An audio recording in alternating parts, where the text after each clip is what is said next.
Cerita film kali ini dimulai dengan menampilkan seorang wanita bernama Erika. Bersama suaminya, mereka baru saja tiba di sebuah tempat dengan pemandangan air terjun yang sangat indah. Dengan penuh semangat, Erika langsung mengajak suaminya naik ke puncak air terjun untuk melompat dari sana. Namun karena takut ketinggian, sang suami pun menolak dan membiarkan istrinya naik sendirian. Race you to the top. One who lives on the 30th floor, afraid of height.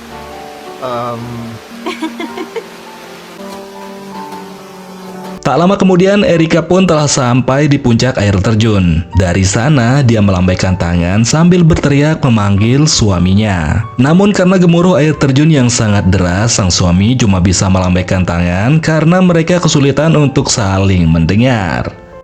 It's beautiful! Come out here! I can't hear you, babe! Kemudian, di momen tersebut tanpa disangka-sangka, tiba-tiba seorang pria misterius muncul dari belakang Erika dengan membawa sebilah pisau. Sang suami yang menyadari itu sontak memanggil istrinya untuk memberitahunya. Namun, entah karena alasan yang belum jelas, pria misterius tersebut langsung menghabisi Erika saat itu juga. Cerita berlanjut dan akan berfokus pada seorang wanita bernama Isabella. Isabella tinggal di Los Angeles dan baru saja tiba di rumahnya bersama suaminya bernama Patrick. Tampak dari raut wajahnya, Isabella sepertinya sedang memikirkan sesuatu yang berat. Patrick yang memperhatikannya lantas bertanya, "Kenapa kamu terlihat sangat murung?" Isabella pun menghela nafas dan menjawab kalau dia cuma merasa kehilangan arahnya. Lebih lanjut, Isabella bercerita bahwa dia merasa hidupnya kosong, penuh kecemasan serta tak merasa bahagia sejak berhenti mengajar yoga. Mendengar itu, Patrick pun mencoba menghiburnya dan kembali mengingatkan istrinya kalau itu bukankah keinginan Isabella dulu, karena menilai menjadi pelatih yoga nggak menjanjikan masa depan yang sangat bagus. Isabella pun langsung menyela suaminya dan menjelaskan bahwa maksudnya bukanlah seperti itu. Saat itu, Isabella hanya mencurahkan perasaannya saja kepada Patrick. Drop out of law school, go back to teaching yoga full time. I'm out of ideas. Sharing how I feel. Berselang beberapa hari kemudian, Isabella mendapat undangan mengikuti retret yoga dari pelatih terkenal bernama Remy Moro. Terlihat Isabella sangat terkejut, bercampur bahagia sebab ini adalah kesempatannya diterima setelah dulu pernah 5 kali mendaftar. Isabella pun segera memberitahu suaminya perihal undangan tersebut dan meminta izin untuk mengikutinya. Meskipun sebenarnya Patrick nggak setuju dengan kegiatan itu, namun demi menyenangkan hati istrinya, Patrick pun mengizinkan Isabella pergi mengikuti retret tersebut. Keesokan harinya, Isabella pun tiba di sebuah hotel mewah yang akan menjadi lokasi retret yoga tersebut. Meski mewah, hotel itu rupanya berada di tempat yang sangat terpencil, yang bisa dibilang jauh dari perkotaan. Setibanya di sana, Isabella langsung bertemu dengan sahabat lamanya yang bernama Pam, yang juga mendapat undangan retret dari Remy seperti halnya Isabella. Hey! Thought I just snapped my finger in front of a stranger. Kemudian di momen tersebut, Isabella pun gak sengaja melihat Remy melintas dengan penuh pesona. Isabella tersenyum tipis saat berpandangan dengannya. Namun dia tetap sadar diri bahwa dirinya sudah menjadi istri pria lain dan gak mungkin akan macam-macam dengan Remy. Remy kemudian mengumpulkan semua peserta yang dia undang untuk memberikan arahan pertamanya. Di sana Remy bilang retret yoga tersebut bukan untuk mereka yang setengah hati mengikutinya. Dia pun menegaskan bahwa siapapun yang tidak kuat mental dan fisiknya akan langsung dipulangkan. Next few days, who we really are, the good and the bad goals, and those who do will be asked to leave. Setelah memberikan arahan, Remy pun menyuruh semua peserta untuk beristirahat dulu karena sesi latihan baru akan dia mulai pukul 4 sore nanti. Sorenya, sesi pertama latihan yoga pun dimulai. Tampak di sana Remy sebagai pelatih langsung menunjukkan metode latihan yang cukup keras dan tak kenal kasihan. Alhasil, seorang peserta bernama Nina menjadi korban pertama karena tubuhnya nggak kuat menahan tekanan fisik dan paksaan dari Remy.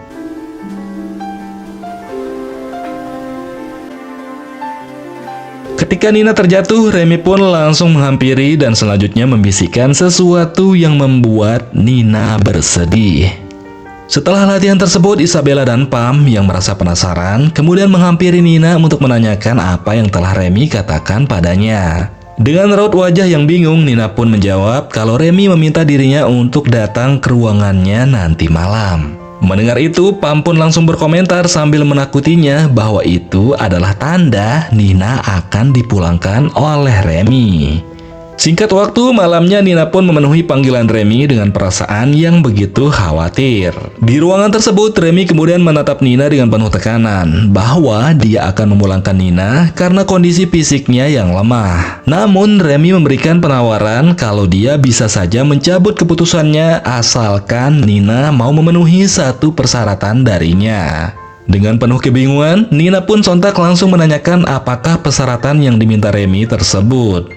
Dengan penuh gairah, Remy pun terang-terangan mengutarakan maunya bahwa dia ingin mengemplut Nina malam itu jika Nina ingin tetap mengikuti retretnya. Namun dengan tegas Nina menolaknya sebab Nina nggak mau mengkhianati suaminya yang ada di rumah. Anything to stay. Remy, I'm sorry. Remy pun tampak mulai naik darah mendengar penolakan Nina. Sambil tersenyum, dia kemudian menawarkan sebuah udang agar Nina memakannya. Namun karena Nina lagi-lagi menolaknya, akhirnya tanpa disangka-sangka Remy pun langsung menghabisi Nina menggunakan udang tersebut. Usai menghabisi Nina, Remy kemudian menelpon Jeffrey, manajer hotel tersebut, untuk mengurus jasadnya Nina. Meskipun keesokan paginya, kedua pria ini terlibat perdebatan yang sangat sengit karena Jeffrey sangat kesal diminta Remy untuk menjaga rahasia kejahatannya. Remy juga meminta Jeffrey untuk mencari alasan yang masuk akal untuk memberitahu keluarganya Nina. Dengan terpaksa, Jeffrey pun akhirnya mengiyakan permintaan Remy. Dalam sesi latihan berikutnya, Isabella dan Pam yang menyadari Nina tidak hadir di sana. Lantas mereka pun menyimpulkan kalau Nina pasti sudah dipulangkan oleh Remy. Namun Isabella sendiri masih berharap Nina bisa kembali lagi pada jam istirahat nantinya. Saat jam istirahat di sana, Pam rupanya mulai mengeluhkan rasa sakit pada bagian tubuhnya akibat latihan yang cukup keras dari Remy. Dan di saat Isabella menirukan gaya Remy melatih, tiba-tiba Remy muncul di sana yang tentu saja itu membuat Isabella sedikit malu. Is that really what I sound like? May I? Remy pun ikut bergabung dan memberikan motivasi buat kedua pesertanya tersebut. Remy juga memastikan bahwa Isabella dan Pam tidak akan pernah dia pulangkan. Karena menurut Remy, kedua pesertanya ini adalah yang paling menonjol dari peserta yang lain. Di momen itu, Remy lantas bertanya pada Isabella apakah dirinya terlihat sangat menakutkan. Dengan nada bercanda, Isabella menjawab kalau Remy memang menakutkan dan sangat tegas. Mendengar itu, Remy pun tertawa kecil kemudian menggenggam tangan Isabella dengan begitu lembut. Selanjutnya Remy bilang, "Aku ini adalah pria perfeksionis, tapi yakinlah semua yang kulakukan ini demi membuat kalian jadi lebih baik." Pam yang melihat langsung adegan itu di depannya dengan raut wajah sedikit cemburu, dia bilang bahwa Isabella beruntung banget dan sepertinya Remy sangat perhatian kepadanya. Namun Isabella membantah hal itu karena dia sudah menikah dan gak mau aneh-aneh apalagi sampai mengkhianati suaminya. Don't tell me you didn't get electric shocks up your... If he even looked in my direction... I'm married. Why would he look at me when he has all the other girls? Pada sesi latihan selanjutnya, tampak kini giliran wanita bernama Grit yang menjadi korban kerasnya metode latihan Remy. Grit bahkan sampai pingsan akibat mengalami dehidrasi. Di momen tersebut, Isabella langsung menyalahkan Remy karena menilai metode latihan yang dia pakai terlalu keras. Akan tetapi, Pam dan peserta lainnya justru membela Remy karena menganggap tekanan dalam latihan itu adalah proses yang menyeleksi peserta untuk bisa lolos retret tersebut. Siangnya, menyadari Isabella nggak ikut dalam acara santai-santai, Remy pun mendatanginya ke kamar. Di sana, Remy kemudian memberitahu Isabella kalau hotel akan mengadakan pesta dan Remy ingin Isabella hadir nantinya. Sambil sedikit tersenyum, Isabella menjawab kalau dirinya nggak punya gaun untuk acara tersebut. Lagian, dia datang ke sini buat berlatih yoga, bukan untuk berpesta. Be joining us at the party tonight, but you really don't want to miss tonight. Yeah, I'm here for training. Karena mulai ada ketertarikan, Remy pun nggak menyerah. Dia bilang pada Isabella kalau dia akan menyiapkan gaun buatnya. Setelah sekian lama membujuk, akhirnya Isabella pun mengiyakan ajakan Remy untuk hadir di acara pesta nanti malam. Sementara di lain tempat terlihat Remy bertemu dengan Grit yang siap akan meninggalkan hotel. Sebelum pergi di sana, Grit memohon pada Remy agar dirinya bisa tetap ikut dalam retretnya. Mendengar itu, Remy pun mau mempertimbangkan permintaan Grit agar bisa tetap tinggal, namun dengan syarat, yakni Grit harus mau bermain kuda lumping dulu bersama Remy. Meskipun hal ini sedikit mengejutkan, tapi Grit nggak seperti Nina. Dia dengan sukarela dan tanpa ragu malah langsung mengiyakan ajakan Remy. Sampai akhirnya keduanya pun melakukannya di semak-semak dengan hanya beralaskan daun pisang. Setelah memberikan Remy menikmati apemnya, dengan segera Grit pun ingin pergi bergabung ke acara pesta tersebut. Namun Remy melarangnya pergi karena Grit bukan lagi peserta yang terdaftar di acara itu. Mendengar itu, Grit pun marah besar karena merasa dibohongin dan mengancam akan membongkar kebusukan Remy.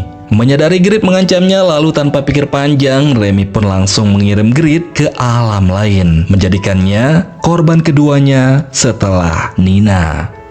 Beberapa waktu kemudian di acara pesta tersebut, Remy mengumumkan bahwa dia telah memilih 4 orang peserta yang akan ikut latihan khusus di pegunungan. Latihan tersebut termasuk merupakan seleksi buat ke-4 orang terpilih tersebut. Adapun ke-4 peserta itu antara lain adalah Lisa, Everly, Pam, dan Isabella. Meskipun terpilih dalam kegiatan khusus ini, tampak Isabella sepertinya nggak terlalu senang. Apalagi saat mendengar kalau di pegunungan itu tidak akan ada sinyal ponsel dan takutnya dia nggak bisa menelpon suaminya. Singkat waktu, keesokan paginya, Pam membangunkan Isabella untuk siap berangkat mendaki bersama Remy. Namun saat berada di lokasi kumpul, sesuatu yang mencurigakan pun terjadi, yang mana Everly tiba-tiba menghilang dan gak ikut kegiatan tersebut. Di momen itu, pikiran Isabella pun dipenuhi dengan kecurigaan dan kejanggalan. Tapi situasi itu langsung buyar saat Patrick suaminya menelpon. Dengan nada tenang, Isabella memberitahu suaminya kalau dirinya akan mendaki gunung dan kemungkinan tidak akan ada sinyal di sana. Di tengah obrolan itu, Remy malah tiba-tiba muncul menyapa Patrick. Dengan senyum khasnya, Remy bilang pada Patrick kalau dia akan menjaga Isabella selama berada di gunung. Patrick! I'll take good care of your wife. I feel the same way, actually. Appreciate that. Sikap Remy seperti itu membuat Patrick sedikit cemburu dan mulai khawatir pada istrinya. Mereka berempat pun akhirnya mulai mendaki hingga akhirnya sampailah mereka di sebuah tempat yang dipilih Remy untuk melakukan sesi latihan alam terbuka. Dalam latihan itu, Remy terus mendekati Isabella karena ternyata dari awal Remy memang menargetkan Isabella sebagai fokus utamanya. Meskipun terlihat Remy juga memberikan perhatian ke peserta lain, namun itu cuma pura-pura. Malam harinya, mereka membangun tenda dan duduk mengitari api unggun sambil berbincang-bincang. Pesona Remy yang selalu tampak segar bugar rupanya menarik perhatian Pam, mulai bertanya bagaimana Remy bisa agar selalu terlihat segar seperti itu. Remy pun menjawab bahwa dia pun sebenarnya sudah sangat lelah menjaga dan mengendalikan tubuhnya. Hingga Remy pun akhirnya bercerita tentang masa kecilnya yang dipenuhi dengan kekerasan. Dari situlah Remy mulai belajar tentang kekuatan yang bisa muncul dari rasa sakit. Dari kisahnya itu, Remy bisa lebih kuat dan ingin memberi inspirasi serta motivasi bagi banyak orang. Kemudian saat tidur malam itu, Isabella tiba-tiba bermimpi didatangi oleh Remy yang masuk ke tendanya. Dalam mimpi itu, Remy ternyata berhasil mengajak Isabella bercocok tanam. Namun saat Isabella terbangun, ternyata hal sama yang dialami di mimpinya benar kejadian. Di depannya, Remy tiba-tiba memang telah masuk ke tendanya. Sama seperti di dalam mimpi, Remy pun kemudian mengajak Isabella untuk bermain kuda lumping. Namun Isabella langsung menolaknya mentah-mentah karena merasa ada yang aneh dengan Remy. Dan keduanya pun sepakat untuk melupakan kejadian memalukan tersebut. Meskipun keesokan paginya, ketegangan mulai tampak di antara Remy dan Isabella. Remy kemudian mengajak ketiga pesertanya menuju lokasi air terjun tempat di mana meninggalnya seorang wanita bernama Erika di awal cerita tadi. Di sana Remy memberitahu mereka kalau Erika adalah seorang pendaki wanita yang meninggal dalam sebuah kecelakaan. Padahal fakta sebenarnya Remy lah pelaku yang menghabisi Erika di awal cerita tadi. Remy selanjutnya mengajak ketiga pesertanya berlatih yoga di pinggiran sungai. Dan setelah selesai berlatih, tanpa malu-malu, Pam kemudian mengajak Remy untuk melakukan cocok tanam di dalam hutan. Sebab pesona Remy dalam latihan tadi rupanya membuat apamnya Pam bergetar. Kemudian di saat yang sama, wajah Lisa tampak mulai pucat. Lisa ternyata sudah kehabisan tenaganya karena kelelahan mendaki tadi. Di momen tersebut, Remy dan Pam pun kembali setelah beradu onderdil di dalam hutan. Selanjutnya, karena menemukan Lisa pingsan di sana, Remy pun menyuruh Isabella dan Pam pergi mencari sinyal guna menelpon bantuan. Rupanya, itu hanyalah akal-akalan licik Remy agar bisa menjauhkan mereka dari Lisa. Yang ternyata tujuannya Remy adalah agar bisa lebih mudah menghabisi Lisa di sana tanpa seorang pun yang menghalanginya. Berselang beberapa saat kemudian, saat Isabella kembali, dia pun langsung sadar kalau Remy telah menipunya. Isabella pun tahu kalau Remy telah menghabisi Lisa. Begitu juga dengan Pam yang kini juga mulai sadar dengan perbuatan keji Remy. Dia pun sangat marah dan mengancam akan melaporkan Remy pada polisi. Namun sayang, Remy yang sudah siap dengan sajam di tangannya langsung mengirim Pam ke alam baka. Setelah menghabisi Pam, Remy pun mulai memburu Isabella sehingga mereka pun terlibat dalam aksi kejar-kejaran. For 20 years too! You really should come to me! Run all you want! I mean, I let you live last night! Explore what that means together! Sampai di suatu tempat, tepatnya di bawah pohon bambu, Isabella pun berusaha memancing dan mengelabui Remy untuk mendekatinya. Sementara itu juga, Isabella telah siap dengan sebuah cangkul untuk membela dirinya. Alhasil saat mendapat kesempatan yang pas, Isabella pun berhasil menghabisi Remy dengan cara yang sangat pantas. Nothing inside.